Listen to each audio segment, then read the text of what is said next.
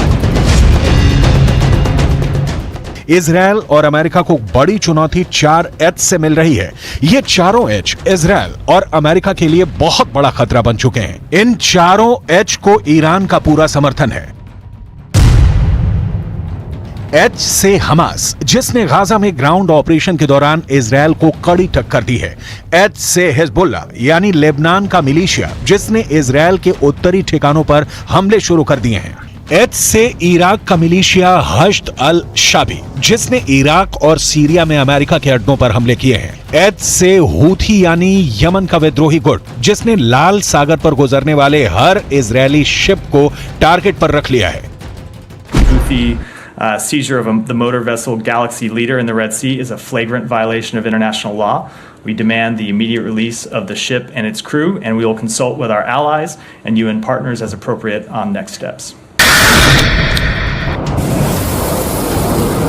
इस वक्त लेबनान और इजराइल के बॉर्डर पर ऐसा युद्ध चल रहा है कि गाजा में हो रहे हमले छोटे लगेंगे। देखिए हिजबुल्लाह ने कैसे बुरखान मिसाइल से इजराइल के अड्डे पर बहुत करीब से हमला किया। पहले मिसाइल फायर और कुछ दूरी पर इजराइल के अड्डे पर ये जाकर बिल्कुल सटीक जगह पर गिरती है। ये इजराइल के कब्जे वाले इलाके में उसकी सेना के अड्डे की हालत है। जहां मिसाइल गिरी उस जगह की हालत देखिए। लग रहा है कि इजराइल का पूरा मिलिट्री अड्डा तबाह हो गया है। तस्वीरें साफ साफ बता रही हैं कि यहाँ कैसे बर्बादी हुई है। हिजबुल्लाह ने अपनी छोटी दूरी की बुरखान मिसाइल से बहुत बड़ा नुकसान किया है। हिजबुल्लाह ने अपने सबसे खतरनाक स्नाइपर फोर्स उतार दी है। हिजबुल्लाह ने अपने एंटी टैंक दस्तों को इजराइल की पोस्ट पर लगातार हमलों का ऑर्डर जारी किया है। इजराइल के कई शहर टारगेट पर हैं। गाजा में बमबारी के खिलाफ हिजबुल्लाह और हूती दोनों ने अपना हथियार गोदाम खोल दिया है। यमन अब इजराइल के समुद्री जहाजों को भी टारगेट कर रहा है। लेकिन ऐसे हमलों और गाजा पर बमबारी जारी रखने के बीच नेतन्याहू ने अपना वॉर ट्रायंगल तैयार किया है। नेतन्याहू के वॉर ट्रायंगल में सबसे बड़ा कोना गाजा में हमास का पूरी तरह खात्मा है। नेतन्याहू के वॉर ट्रायंगल में दूसरा बड़ा कोना लेबनान में हिजबुल्लाह का अंत है, जबकि नेतन्याहू के वॉर ट्रायंगल का तीसरा सबसे खतरनाक कोना है सीरिया, जहां से इराक का मिलिशिया हश्द अल शाबी इजरायल के बॉर्डर तक पहुंच सकता है। यही वजह है कि सीरिया पर इजरायल की एयरफोर्स ने हमले तेज कर दिए हैं। ये तीनों जगह इजरायल के बॉर्डर से लगी हुई हैं और इजरायल इन्हें अपने खिलाफ सबसे बड़ा खतरा मानता है।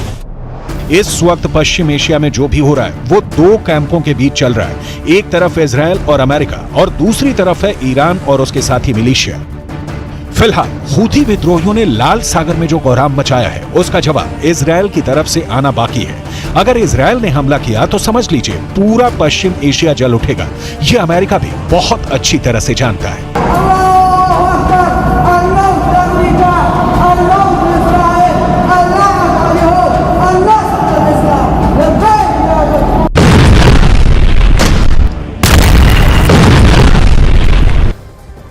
इजरायल खुद पर हुए अत्याचार को ना कभी भूलता है और ना ही दुनिया को भूलने देता है। इसलिए दुनिया की नजरों में भले ही गाजा के अंदर सीज फायर चल रहा है, लेकिन इजरायल की सेना चुप नहीं बैठी है और वेस्ट बैंक के अंदर इजरायल ने बड़ी जंग छेड़ दी है।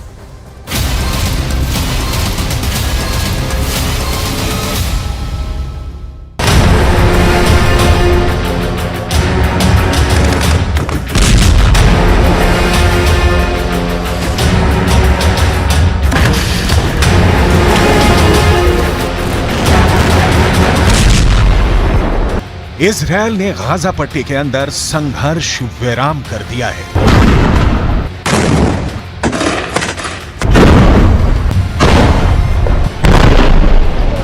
लेकिन बहुत ही रणनीतिक दृष्टि से इजरायल ने फिलिस्तीन के दूसरे हिस्से यानी कि वेस्ट बैंक पर ताबड़तोड़ हमले शुरू कर दिए हैं।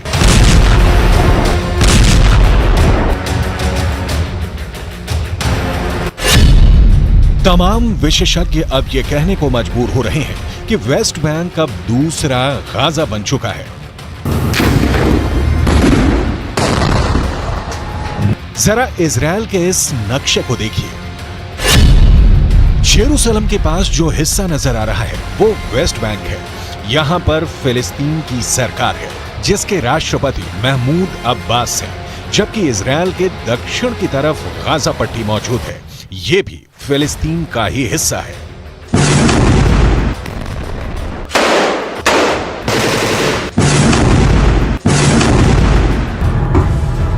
साल 1948 में जब इजरायल और फिलिस्तीन का बंटवारा हुआ, उस वक्त फिलिस्तीन को गाजा पट्टी का हिस्सा इसलिए दिया गया ताकि गाजा पट्टी के माध्यम से फिलिस्तीन का संपर्क समंदर से हो सके और वो विकास की ऊंचाइयों को छू सके। लेकिन गाजा पट्टी हमास के आतंकवादियों का एक किला बन गया और इसीलिए गाजा पट्टी पर इजरायल ने अब तक की सबसे बड़ी कार्यवाही की है।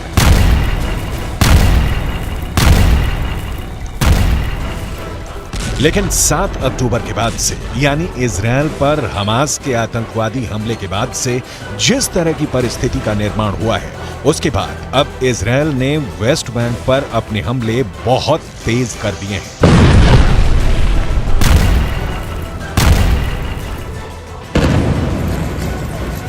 फिलिस्तीन पर रिपोर्टिंग करने वाले अंतर्राष्ट्रीय अखबारों का दावा है कि 7 अक्टूबर से अब तक फिलिस्तीन के अंदर वेस्ट बैंक वाले इलाके में 237 लोगों की मौत हो चुकी है। यानी वेस्ट बैंक के अंदर इजरायल की सेना हर दिन करीब 5 फिलिस्तीनियों को मार रही है। इसका मतलब है कि वेस्ट बैंक के अंदर हर 5 घंटे में एक फिलिस्तीनी को मारा जा रहा है।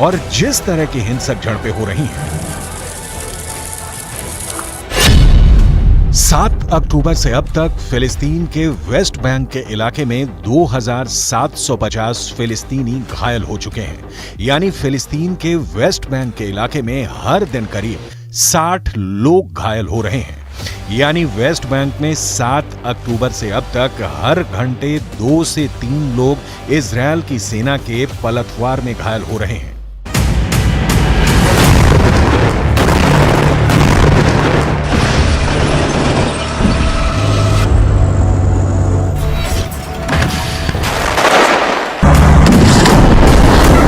यानी अगर देखा जाए तो ये बात साफ साफ नजर आती है कि शांति काल में जितनी हिंसा गाजा पट्टी के अंदर 7 अक्टूबर से पहले हो रही थी, उतनी हिंसा अब वेस्ट बैंक के अंदर 7 अक्टूबर के बाद से लगातार हो रही है।